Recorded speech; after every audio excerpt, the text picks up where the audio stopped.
Hello, we are the Pirate Crew. This is our making of. Welcome aboard.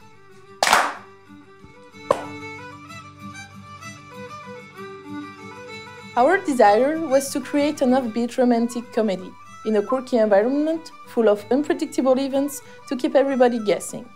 We blended references from many sources: the artistic direction from Pixar and the Willoughbys, the lighting from Rio and Moana, the color palette from Coco, and the animation style of Hotel Transylvania. To create a sense of adventure and mystery within the comedic genre, we created environments and characters with high contrast. To keep the audience on their toes, we changed the pacing and rhythm quite frequently using dramatic and abrupt transitions. Manon did the early explorations for the characters, which I redrew to make them more coherent with the environment.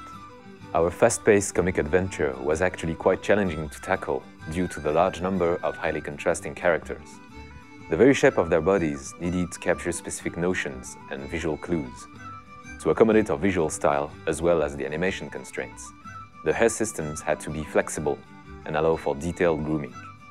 This facilitated the animation of our designs and made them come alive in a variety of environments and lighting conditions. Alone on the island, the mermaid daydreams about finding her match. So we gave her a sultry attitude, like a typical bombshell. She is ready to do everything to seduce people, but unfortunately for her, the pirate doesn't see her that way. I modeled, textured, and groomed the mermaid. The groom was especially challenging as she had long, flowy tresses. It was important to establish a good workflow to get something which was close to the concept and maintained hairstyle consistency with the other characters. I used Noelle's textures as a base and modified them to complete the look depth of the mermaid.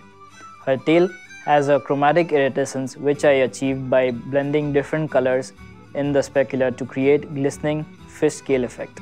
The tango sequence was a key dramatic moment in our story. At first, we conceived it as a fierce battle between the goat and the pirates, but that introduced too many constraints, like complex camera movement, high shot volumes, and choreography.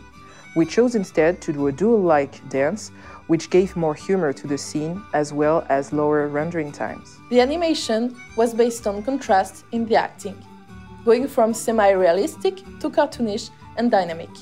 Pipon is massive and rough, so we transcribe an imposing attitude for him, even though it turns out to be expressive and flexible in the end. The animation of the mermaid, the goat, and the crab was more static, so the acting was mainly conveyed by their expression. The main rigging challenge I faced was for Pipon.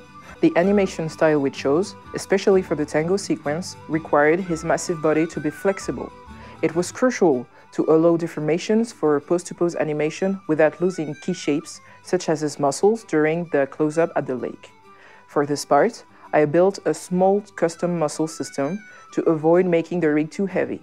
I worked it with ribbon to keep the flexibility we needed for the tango. The environments were of utmost importance in creating an atmosphere of adventure. We designed the settings to drive the story and influence the character's mood through lighting, colors, and shapes. Since there were so many different environments, it was necessary to be pragmatic.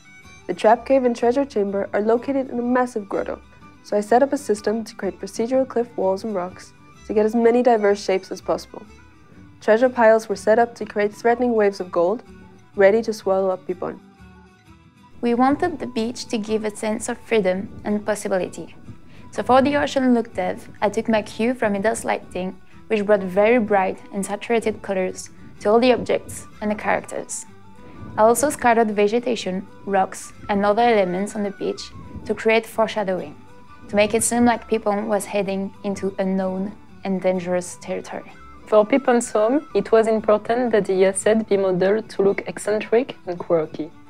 We also created an extreme change in the lighting from the first shot in the cabin to the final shot when he is back home after his adventure, relaxing with his wife.